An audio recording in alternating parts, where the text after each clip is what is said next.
Zumratal mu'minin rahimakumullah. Kembali di pagi menjelang siang kita duduk bersimpuh bersama-sama di tempat yang mulia dalam rangka majlis talim rutin ba'da subuh di hari Sabtu. Insyaallah pagi hari ini kita akan lanjutkan kembali apa yang terkandung dalam kitab Risalatul Mu'awwanah halaman 60. Wa qala al-musannif rahimallah wa min dzalika salatu bainal maghrib wal isya wa aksaruha 20 rakaatan wa awsatuha 6 rakaatin. Qala Rasulullah sallallahu alaihi wasallam man shalla ba'dal isya'aini raka'ataini banallahu baitan fil jannah. Wa qala alaihi salatu wassalam man shalla ba'dal maghribi 6 raka'atin la yatakallamu bainahunna bisu adalna lahu ibadatas natai asyarata sanatan wa min sunnati iyahuma bainal isya'aini wa qad warada fi fadlihi akhbarun wa asarun wa hasbuka min dzalik anna ahmadna abil hawari syawara syaikhahu Aba Sulaiman rahimahullah ta'ala fi ayasuman nahara au yuhya ma bainal isya'aini, yang artinya yang demikian itu ialah salat sunnah antara maghrib dan isya, dan yang paling banyak yaitu jumlahnya 10 atau 20 rakaat. Wa awsatuha, dan yang pertengahan 6 rakaatin 6 rakaat. Qala Rasulullah sallallahu alaihi wasallam, telah bersabda Rasulullah sallallahu alaihi wasallam, man shalla bainal isya'aini raka'ataini banallahu baitan fil jannah. Barang siapa yang melakukan salat sunnah antara maghrib dan isya 2 rakaat, maka Allah akan membangunkan baginya rumah di dalam surga. Yang kedua, telah bersabda Nabi sallallahu alaihi wasallam, man shalla ba'dal maghribi, siapa orang yang salat setelah maghrib 6 rakaatin sebanyak 6 rakaat, la yatakallamu, ia tidak berbicara, bainahunna, di antara 6 rakaat itu, bisu'i, dengan perkataan yang buruk, adalna lahu ibadatas natai asyarata sanatan, sebanding setimpal baginya dengan ibadah, yaitu selama 12 tahun. Wa minas sunnati yauma baina, dan di antara sunnah ialah menghidupkan waktu antara isya'aini, maghrib dan isya. Wa qad warada fi fadlihi, dan telah datang yaitu keutamaan yang menjelaskan tentang masalah itu, yaitu waktu itu, wa asarun, dengan hadis Nabi sallallahu alaihi wasallam, wa hasbuka, cukuplah bagimu, min dzalika, dari yang demikian itu, anna ahmadna abil hawari, bahwasanya yaitu Syekh Ahmad abil hawari telah bermusyawarah dengan gurunya Aba Sulaiman yang bernama Abu Sulaiman rahimallahu ta'ala fi ayasuma, yaitu tentang ia harus berpuasa di siang hari, au yuhya, atau ia menghidupkan bainal isya'aini, yaitu di antara 2 salat maghrib dan isya. Ini hadirin jamaah rahimakumullah, sebelum melangkah lebih jauh bahwa betapa besarnya tentang keutamaan salat, yaitu wabil khusus salat sunnah setelah maghrib antara isya. Ini maghrib setelah ba'diyah, kemudian kita salat maksimal itu 20 rakaatan, 20 rakaat. 20 rakaat insyaallah dari maghrib sampai isya pas waktunya, itu tepat ya. Begitu selesai 20 rakaat, masuk apa? Isya, tapi sholatnya nggak ngebut, santai, nggak dari bismillah sampai waladhdallin 1 napas, ya. Bismillahirrahmanirrahim. Alhamdulillahirabbil alamin arrahmanir rahim maliki yaumiddin iyyaka na'budu wa iyyaka nasta'in ihdinas siratal mustaqim siratal ladzina an'amta 'alaihim ghairil maghdubi 'alaihim waladdallin. Enggak seperti itu, biasa aja bismillahirrahmanirrahim. Alhamdulillahirabbil alamin dan seterusnya itu 20 rakaat. Atau ambil pertengahan. Berapa sittu rakaatin sebanyak 6 rakaat. Jadi ada pilihan antara 20 atau 6. Apa yang diberikan motivasi Rasulullah dengan salat ini? Nah, maka Rasulullah telah memberikan motivasi siapa orang salat antara maghrib dan isya, jangankan istilahnya 20 rakaat, 6 rakaat, rakaataini saja, 2 rakaat saja, itu Allah akan bangunkan rumah di dalam surga. Itu baru 2 rakaatnya, bukan 20. Niatnya apakah salat mutlak atau salat taubat awabin, yang penting salatnya. Ya, kan nggak mungkin salat ba'diyah isya, ba'diyah qobliyah subuh kan. Dinisbahkan dengan waktu yang tepat, kebanyakan orang salat awabin. Kalaupun bukan salat awabin, salat mutlak, usolli sunatan rakaataini lillahi ta'ala sebanyak 20 rakaat. Itu namanya salat sunnah mutlak. Di sini kan nggak ada judul. Yang penting salat antara maghrib dengan isya.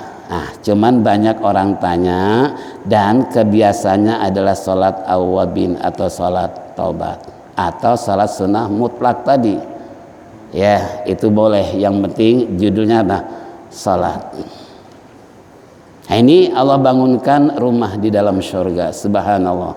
Ini baru rakaatain ya, 2 rakaat. Gimana 20 atau 6 rakaat.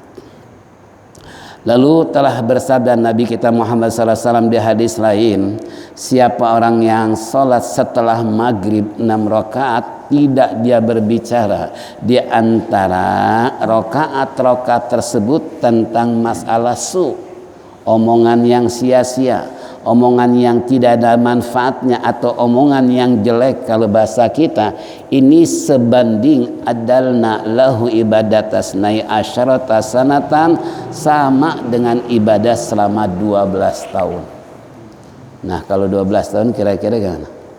Umur kita belum mencapai, tambah 12 tahun, des mati di tengah jalan. Ini sesuai dengan hadis Rasulullah, berarti punya nilai sama dengan ibadah 22 tahun. Ya, ini isnata asyarata sama dengan ibadah 12 tahun lamanya, cuman salat 6 rakaat. Usia belum sampai 12 tahun, tapi sudah menyimpan pahala di akhirat untuk selama 12 tahun. Kita sholat nanti malam 6 rakaat nih umpamanya. Nah, kemudian kan nilainya 12 tahun ke depan. Besoknya meninggal. Nauzubillah, bukan corona ya. Bukan.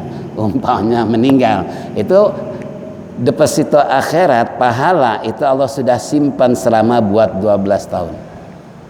Ya, makanya bapak-bapak wabil khusus yang ada peluang, lebih-lebih yang sudah pensiun nih, ya mau ngapain lagi? Jangan nonton TV, perbanyak. Kita udah tua, udah sadar. Harus koreksi diri, perbanyak amal soleh. Karena berdasarkan Al-Quran, innal hasanat yuzhibas sayyiat, kebaikan bisa menghapuskan keburukan. Kejelekan di masa yang lalu tuh dihapus oleh perbuatan baik. Termasuk apa? Salat tadi, termasuk sedekah, termasuk nolong orang lain, termasuk memakmurkan masjid, termasuk membersihkan masjid dan sebagainya. Itu termasuk kebaikan, termasuk nyemprot orang, asal jangan mukanya aja ya. Yang disemprot apanya? Tangannya. Itu pun termasuk kebaikan, bukan? Menjaga apa? Menjaga kemaslahatan. Itu yang disebut jalbul masoleh wa darul mafasid, menarik kebaikan, menolak kerusakan. Karena khawatir ya, tangan membawa virus. Tapi benar nggak? Ya, baru khawatir doang. Baru khawatir. Seharusnya jangan pakai khawatir, Jangan pakai khawatir, yakin. Kita kan lebih banyak khawatirnya daripada apa? Yakinnya. Ya Allah Rabbi. Padahal kata Allah kan inna zonni abdi. Saya kan tergantung sangkaan hamba saya. Kalau hamba saya menyangka kena corona, ya pasti kena. Kalau nyangka enggak kena, pasti enggak kena. Karena tergantung keyakinan apa? Keyakinan kita.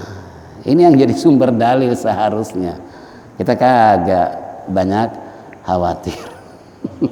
Was-was. Padahal yuwaswisu fi sudurin nasi minal jin. Was-was itu memang terjadi karena jin dan manusia. Yaitu tadi, baik jin maupun manusia yang membuat orang lain menjadi apa? Was-was. Ngeri nggak mau dengerin ngaji deh. Mendingan tidur habis subuh. Itu was-was juga kan. Umpamanya nggak mau selaman, umpamanya was-was juga. Ya Allah Rabbi, aneh mau pakai masker, was-was juga. Karena khawatir kalau nggak pakai masker blas, masya. Iya, tangkap polisi suruh mas up lagi. Masya Allah. Ini kembali pada kita semua. Kapan sih kita yakin sama Allah? Kapan sih ibadah kita bisa menimbulkan wa'bud rabbaka hatta ya'tiyal yakin? Ibadahlah kepada Tuhanmu, sembah Tuhanmu sehingga timbul yakin. Ini memang paling sulit menimbulkan keyakinan. Kita berapa puluh tahun salatnya, berapa tahun ibadah pada Allah, tapi yakinnya sampai di mana sih? Padahal Allah bilang apa? Wa'bud rabbaka hatta ya'tiyal yakin. Ibadahlah kepada Allah, sembahlah Allah sehingga timbul yakin. Ini enggak, baru virus corona aja yakinnya udah apa? Kendor apa kurang atau hilang? Doa iftitah khusus, dia khusyuk bacanya. Inna salati wa nusuki wa mahyaya wa mamati lillahi rabbil alamin. Sesungguhnya salat saya, wa nusuki ibadah saya, hidup dan mati saya karena Allah. Di situ ada hidup dan mati karena Allah. Kita kagak hidup dan mati karena virus. Ini untuk apa kita baca di hadapan Allah ketika mengawali sholat sebelum masuk rukun? Kan itu sunnah kan. Nah tapi kita punya pemikiran bahwasanya janji ikrar kita di hadapan Allah, sesungguhnya sholat, ibadah dan hidup saya adalah karena Allah, bukan karena corona. Nih coba kembalikan jati diri kita yang mengaku sebagai orang muslim dan orang beriman kepada Allah. Tunjukkan, ishadu, saksikanlah, wa anna muslim, saya ini adalah orang Islam. Ya, jadi jangan ada keraguan dalam hal-hal apapun bentuknya. Apalagi Allah banyak memberikan solusi di saat terjadinya sesuatu, entah wabah, dengan baca tolak bala, dengan memperbanyak sedekah, dengan memperbanyak ingat kepada Allah. Itu kan solusi, jalan keluar supaya terhindar, dengan memperbanyak azan umpamanya supaya coronanya hilang. Kayak di Eropa kan, orang-orang Jerman aja kan gitu. Ya, Masya Allah, luar biasa. Ini kembali pada kita semua. Ya, jadi tumbuhkan tuh hasil ibadah itu timbul keyakinan. Memang keyakinan kita ini ada yang yakin, ada yang hakul yakin, ada yang ainul yakin. Kita baru tahap keberapa nih? Sebab orang belum menimbulkan ainul yakin kalau belum melihat kenyataan. Apalagi kata Profesor Rostow dalam pendapatnya, ciri-ciri orang modern adalah berpikir realistis, berpikir kenyataan. Ini corona nyata, Allah nggak nyata kan? Orang lebih percaya corona daripada Allah. Kenapa? Karena corona kenyataan. Ini kalau Profesor Rostow mengatakan inilah ciri-ciri orang modern berpikir realistis.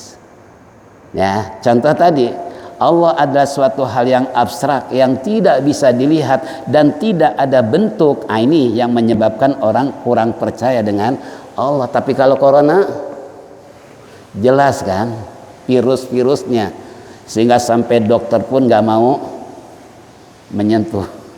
Tapi ada di rumah sakit Islam Ustadz yang mandiin jenazah kena corona 2 orang, sampai dokter bingung, suster bingung. Kenapa? Karena suruh pakai alat tangan nggak mau, pakai masker nggak mau. Saya yakin ini adalah ibadah, bukan karena corona. Dimandiin media itu sampai sekarang masih hidup, masih ada orang. Ustadz teman ya. Nah ini kan berarti apa? Yakin kan?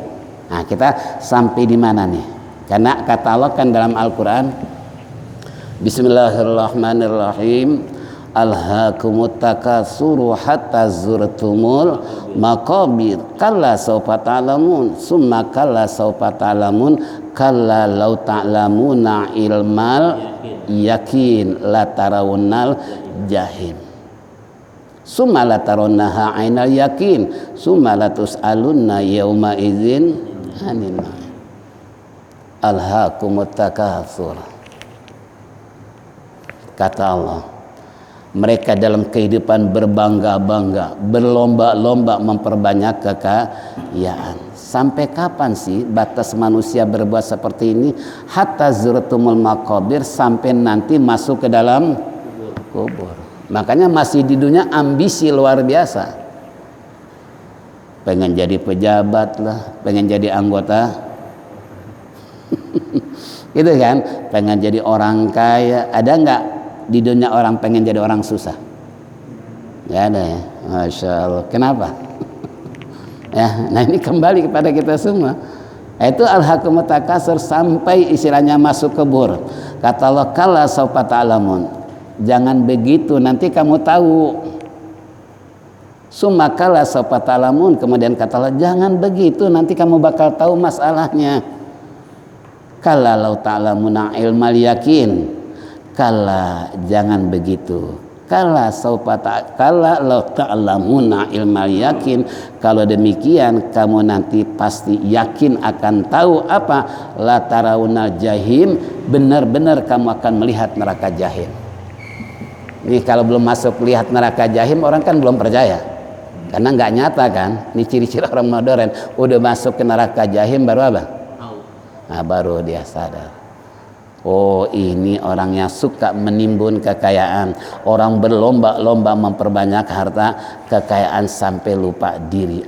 Udah masuk neraka jahim baru apa? Baru dia sadar. Ya coba aneh dulu nggak begitu. Coba dibagi-bagi sama tetangga, sama saudara, kan gitu. Nah ini kembali pada kita semua. Sejauh mana tadi bahwa innam ilmal yakin la tarawna jahim summa la tarawnaha aina yakin. Baru summa la tus'aluna yauma idzin, kemudian akan ditanya semua kenikmatan yang Allah berikan kepada kita.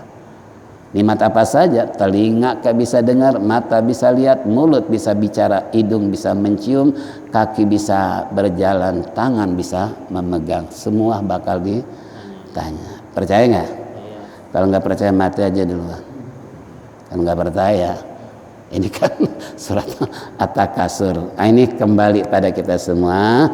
Masalah kita adalah siapa orang yang sholat maghrib setelah maghrib 6 rakaat, tidak bicara di antara sholat-sholat tersebut hal yang buruk, hal yang jelek, yang tidak ada manfaatnya, itu sama dengan ibadah sebanyak 12 tahun. Ya, apalagi sampai 12 tahun. Keyakinan kita lebih apa nih? Lebih mantap seharusnya. Ini udah 50 tahun ibadah belum apa? Belum yakin juga dengan janji dan kebesaran Allah. Walaupun ikhtiar wajib kita lakukan. Ya, ikhtiar wajib dilakukan, tapi keyakinan harus lebih yakin lagi. Kemudian wa minas sunnati yauma baina, dan di antara sunnah-sunnah untuk menghidupkan antara isyain, disebut isya masuk maghrib, tapi belum tentu disebut maghrib isya, karena sebelum isya apa dulu? maghrib dulu baru apa? Isya. Sama dengan Nabi kita Muhammad SAW kalau buka dengan yaitu aswadain. Nabi kalau buka nggak lepas dari dua yang berwarna hitam. Padahal dua hitam bukan berarti hitam semua. Padahal air putih dengan korma. Sebab kalau air putih dicelupkan korma berubah jadi apa? Hitam. Itu kan? Nggak mungkin air putih dimasukkan korma jadi putih, kan nggak mungkin. Gitu sama disebut isya tapi maghrib masuk. Kenapa? Sebelum isya soalnya maghrib dulu. Maghrib sudah dikerjakan baru isya. Itu yang maksud isya ini. Ya. Wa qad warada fi fadhi akhbarun wa asarun wa hasbuka min dzalika anna Ahmad bin Abil Hawari syawara syaikhahu Aba Sulaiman rahimallahu taala fi ayasuman nahar ayyuhya ma baina isya'aini tadi. Dan telah datang keutamaan yang menjelaskan tentang masalah sholat setelah maghrib tadi dalam hadis, bahkan cukup yang demikian itu bahwa Ahmad bin Abi Hawari, dia seorang abid, bermusyawarah dengan tuan gurunya bernama Abu Sulaiman rahimallah. Di dalam apa? Pi ayasuman nahar au yuhya ma bainal isya'ain.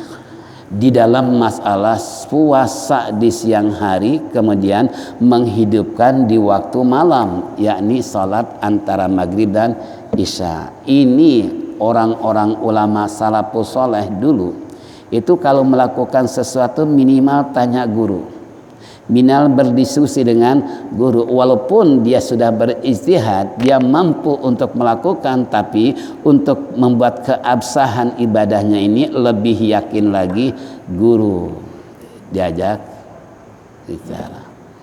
Kalau kita begitu nggak? Nah, kalau kita begitu nggak? Ya Allah Rabbi. Loh kenapa? Kata Sayyidina Ali karamallahu wajah dalam makalahnya, la tanalul ilma illa bi ta'zimil ustazi wa tauqirihi. Sebab tidak akan manfaat itu ilmu tanpa menghormati dan menjunjung tinggi guru. Itu enggak manfaat kata Sayyidina Ali. Ya, jadi kembali nih. La tanalul ilma, tidak akan mencapai istilahnya itu ilmu sehingga si murid menghormati guru dan menjunjung tinggi martabat guru. Di situ baru manfaat. Manfaat dalam artian buat dirinya sendiri maupun keluarga atau orang lain. Katakanlah kita ngaji, berkhidmat dengan guru. Karena kata Muhammad Sayyid Al-Maliki ya, beliau katakan qad yustadrakul ilmu wala yustadrakul khidmatu. Kamu bisa mencapai ilmu tapi belum tentu kamu bisa dapatkan khidmat. Khidmat itu pengabdian kepada seorang guru. Itu namanya khidmat, alias menghormati dan menjunjung martabat guru. Nah, ini orang-orang salafus soleh dulu itu sebelum melakukan satu kinerja bentuk ibadah, diajak bicara dulu, guru saya dapat ini begini segala macam. Oh boleh, bagus itu, kerjain. Lalu apa sih maksudnya? Ini segala macam. Itu kan lebih meyakinkan lagi yang tadinya masih samar, kerjain jangan. Kalau setan sih maunya, lo ngapain rajin-rajin banget ibadah? Udah masuk surga dijamin deh. Padahal itu bisikan setan gitu kan. Bukan bisikan apa. Makanya kata Sayyidina Ali itu tidak akan mencapai ilmu yang bermanfaat sedikit pun gak akan mencapai. Jangankan buat orang lain, buat keluarga, dirinya sendiri yang udah dapat ilmu nggak diamalin, itu membuktikan amal yang nggak ada manfaatnya. Ya. Nah ini jadi makanya ini kembali Ahmad ibn Abil Hawari tadi itu bermusyawarah dengan gurunya tentang puasa di siang hari dan menghidupkan malam, wabil khusus antara maghrib dan isya dengan sholat tadi. Itu sampai segitunya tuh. Makanya benar kata Ali itu nggak akan memberikan manfaat seorang guru kepada murid kalau muridnya nggak mau menghormati dan menjunjung tinggi martabat gurunya. Ya menghormati bukan berarti cium tangan dibulak-balik. Bukan, ya banyak lah jurus-jurus menghormati guru. Minimal jalan nggak selonong boy. Tuh selonong boy ya. Gurunya diapain? Dilewatin. Ya. Atau kalaupun mau benar-benar guru, dia salim dulu, permisi, maaf guru, saya mau duluan nih karena ada ini segala macam. Oh silakan. Ini kagak boro-boro mau salim. Permisi juga kagak. Itu namanya nyelonong boy gitu kan. Bila perlu jangan mendahului sang guru. Itu kan tertanda hormat kepada siapa? Guru. Jalan di hadapan guru menundukkan kita punya tubuh. Ini gaya orang tua dulu ngajarin anaknya. Kalau kamu jalan di depan orang tua, tubuh kamu diapain? Bungkukin ya sambil tangan di depan. Terus saya kalau ngajari kebun jeruk tuh ada bapak-bapak 5 orang udah haji semua. Saya suka turun duluan dari atas di rumah Pak Suraji itu ke bawah. Saya udah duduk di bangku istirahat. Nah, mereka jalan di hadapan saya, itu tetap mereka membungkukkan tangan badannya dan tangannya ke depan sambil mengucapkan salam. Itu namanya hormat kepada guru. Ya, dia nggak melihat umurnya, nggak lihat mudanya, penting apa? Itu dianggap guru. Nah, itu namanya apa? Hormat terhadap guru, apalagi menjunjung tinggi martabat guru. Apapun yang dilakukan oleh guru, jangan langsung seojon, jangan langsung gosip umpamanya. Ini kadang-kadang kagak, belum apa-apa dia apa? Digosip duluan. Astagfirullah, ini nggak bakalan manfaat ilmu kayak begini. Ya, karena kata Ali tadi seperti itu. Inilah hadirin jamaah rahimakumullah. Sebelum lanjut kita break dulu sejenak. Sekarang Isra jam 5.53. Oke, jadi niatnya sholat tawafin atau mutlak. Iya. Salat mutlak itu tanpa ta'yin, tanpa disandarkan dengan apa saja. Kalau tahiyatul masjid kan sebabnya masuk ke masjid. Salat syukrul wudu sebabnya syukrul wudu. Salat jenazah sebabnya latin. Jenazah ini cuman hanya melakukan salat karena Allah tanpa ada ikatan niat yang khusus. Makanya usolli sunatan rakaataini lillahi ta'ala, seperti contoh salat 1000 rakaat. Itu kan? Kata Rasulullah kan, siapa orang yang duduk di majelis ilmu sebentar saja sama dengan salat sunnah 1000 rakaat.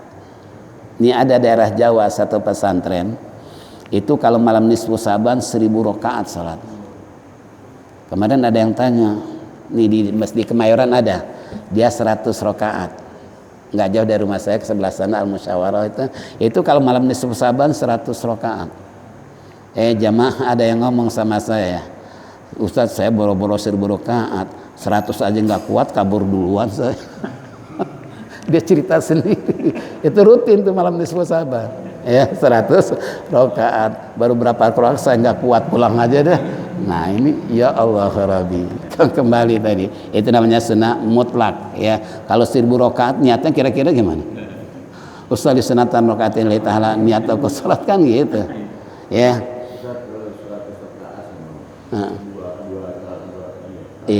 Iya dua-dua.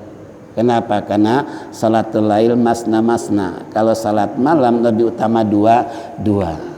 Kalau siang kan 4. Lebih utama. Kalau malam masna. Makanya salat 4 rakaat nggak ada sebetulnya. Kalau mengikuti hadis ya. Kalau mengikuti hadis ini kan agak 4-4-3. Pada sabda Rasulullah, salatul lail masna.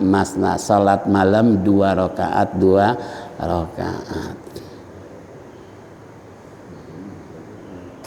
Tidak. Kenapa sih? Ini terakhir kesimpulannya. Kenapa sih di kalangan orang-orang ahlu tasawuf, ini kan ilmu tasawuf, orang-orang sufi, orang-orang yang arif billah, orang-orang ulama soleh, itu semua permasalahan seakan-akan waktu demi waktu dilakukan untuk sholat. Loh kenapa? Karena ada firman Allah begini. Kata Allah, Innani anallaha la ilaha illa ana fa'budni aqimi shalah li dzikri. Innani sesungguhnya aku ini adalah Tuhan kamu, kata Allah. tidak ada Tuhan kecuali aku, maka dari itu dirikan oleh kamu salat untuk mengingat aku. Ini kata Allah dalam surat Toha kan. Ini sekali lagi kata Allah, sesungguhnya aku ini Tuhan kamu, yakni Allah.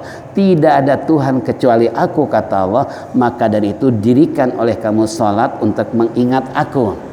Berarti mafhum mukhalafah ayat ini seakan-akan bahwa tidak ada yang paling efektif ingat kepada Allah kecuali salat. Coba kita kembangkan. Zikir dengan salat. Mana yang lebih berdaya guna anggota tubuh kita? Nah, kalau zikir kan mulut doang, hati gitu kan. Tapi kalau sholat, seluruh anggota badan ikut bergerak, ruku, itidal, sujud, duduk dan seterusnya. Makanya kalau bapak-bapak jamaah sholat duha 12 rakaat, insya Allah keringat keluar, tapi jangan pakai kipas, jangan pakai AC, insya Allah. Malam minimal 23 rakaat, jangan pakai AC, jangan pakai kipas, insya Allah keringat keluar. Kalau nggak percaya kerjain sendiri. Itu kan ya, jadi kita nggak perlu jemur pagi jam 10 walaupun itu ikhtiar bukan? Ikhtiar, instruksi apa? Kedokteran gitu kan. Nah ini kembali pada kita semua. Sebab dengan istilahnya keluar keringat, pembakaran itu kan udah lumayan. Keringat keluar kan berarti kan panas tubuh kita, sehingga keluar keringat. Itu kan pembakaran virus juga sama. Nah, tinggal mana tuh? Mendingan jemur atau salat duha 12 rakaat. Nah, paling gitu doang tuh jamaahnya yang apa? Bubar. Makanya paling efektif untuk menyebut nama Allah adalah apa? Salat. Faizat maknantum aqimus shalah. Inna salata kanat alal mu'minina kitaban mawquta. Apabila kamu ingin tenang hati kamu, pikiran kamu, kata Allah, dirikan salat. Karena sesungguhnya salat telah diwajibkan atas orang beriman pada waktu yang telah ditentukan. Itu kembali. Bukan hanya membuat kesehatan dalam tubuh dan pikiran kita atau akal kita. Karena dalam Quran kan manusia terdiri dari 3 unsur kan. Ada jasmani, ada rohani, ada akal. Ini 3-tiganya bisa dijadikan sebuah alat dengan salat tersebut membentuk 3 hal menjadi sehat dan normal. Ya, nah tubuh tadi gerakan-gerakan, rohnya tadi mengucapkan kalimat-kalimat apa? Allah, kalimat-kalimat thayyibah. Otak pun berpikir, udah berapa rakaat nih? Sekarang yang keempat apa yang kelima? Berpikir nggak? Iya kan? Makanya kalau salat sunnah kan afdalnya pindah-pindah tempat kan? Kalau pindah-pindah tempat, jangan di satu tempat saja, jangan. Bila perlu pojok sana, pojok sini, sini terus. Saya punya teman Ustadz Ismail, dia tinggal di Gang Cacing. Dia meninggalnya persis waktu salat asar di atas sejadah. Ini kalau ngaji di Tamnabang tuh Mimu Alim tuh, kan masjidnya panjang lebar. Pertama kali datang di pojok itu dulu, geser ke sini, geser sini terus. Saya perhatikan itu. Ya Allah, ini Pak Ismail tahu berapa puluh rakaat itu salat pagi nunggu mu'alim dari pojok sana sampai pojok sini. Ya Allah, pantas kalau meninggalnya husnul khotimah karena doyan salat. Kalau kita pengen husnul khotimah mintanya doang, tapi salatnya karena min aksari sujud dengan dalil memperbanyak tempat sujud. Makanya jangan salat wajib di sini, sunnah di sini, jangan pindah tempat. Kalau rumahnya kecil ya geser aja sejadah dari sini, tarik sedikit udah sampai ujung sini. Pindah lagi sejadah ke sini kan gitu. Itu apa? Min asari sujud, memperbanyak tempat sujud. Jangan di situ melulu. Jadi nggak ada bukti kenyataan bahwa semua areal ini dijadikan apa? Tempat sholat. Ya. Hah? Setruk. Iya, bagus tuh. Setruknya karena apa? Ibadah. Bukan setruk karena kesaleo tuh. Kan ada nilai bukti gitu kan. Badi apa? Setruk kan gitu. Apalagi sabda Rasulullah, sayati akhiruz zaman al-falij wal mautul fujata. Ciri-ciri akhir zaman adalah apabila merajalela penyakit stroke dan mati mendadak. Ini virus nih termasuk. Itu Rasulullah udah menganalisa, makanya nggak perlu bingung kita. Walau kuntum fi burujil musyayyada, kata Allah, sekalipun kamu berada di dalam bentengan yang sangat kokoh, kalau mati datangnya datang, nggak perlu pakai corona. Ini di sini kan kita kurang yakin tadi. Ya, seakan-akan lebih mengutamakan khawatir, was-was, takut segala macam. Apalagi sekarang skala besar ya. Skala SBB. Bahkan ada tiupan angin dari sampai jam tanggal 12 ya. 10 sampai tanggal 12 jangan keluar rumah. Saya pun dipesan tadi jangan lama-lama, bila perlu jangan rapat. Nah, lu kata itu manusia, sifat manusiawi kan gitu. Tapi tadi itu ibadah kita yakin gak sih? Dengan kekuasaan Allah dan kehendak Allah. Ini kembali tadi, makanya kesimpulannya tadi, sunnah mutlak tanpa teringat dengan waktu dan kondisi. Kapan aja. Ya. Ada. Inilah hadirin jamaah rahimakumullah, insyaallah mudah-mudahan dengan zikir tauhid dan doa bersama selesai pas waktu Isra datang. Iya. Iya ya. Ini hadirin jamaah rahimakumullah, bisik-bisik tetangga ini teman kita bahwa insya Allah Sabtu yang akan datang kita tawakufan sementara sehubungan datangnya bulan suci Ramadan. Bukan corona ya, awas nih. Bukan karena corona, tapi apa? Karena menjelang bulan suci Ramadan sudah merupakan tradisi pengajian dimanapun ada tawakufan. Insya Allah mungkin kita nggak pengkajian kitab lagi, mungkin tahlilan, sambutan, kemudian tausiah ya, renungan menyongsong bulan suci Ramadan. Insya Allah jadi nggak ada kajian lagi, makanya kasih tanda Syawal itu. Kata mu'alim, tanda Syawal, tulis Syawal supaya kita panjang umur, nanti Syawal ketemu lagi. Itu ada niat di situ. Itu mu'alim nyuruhnya gitu. Ya, kalau yang megang kitab kasih ujungnya Syawal supaya bulan Syawal nanti ngaji lagi. Insyaallah. Inilah hadirin yang rahimakumullah. Mari kita sama-sama tutup dengan zikir tauhid, faliyatafadhal mashkur.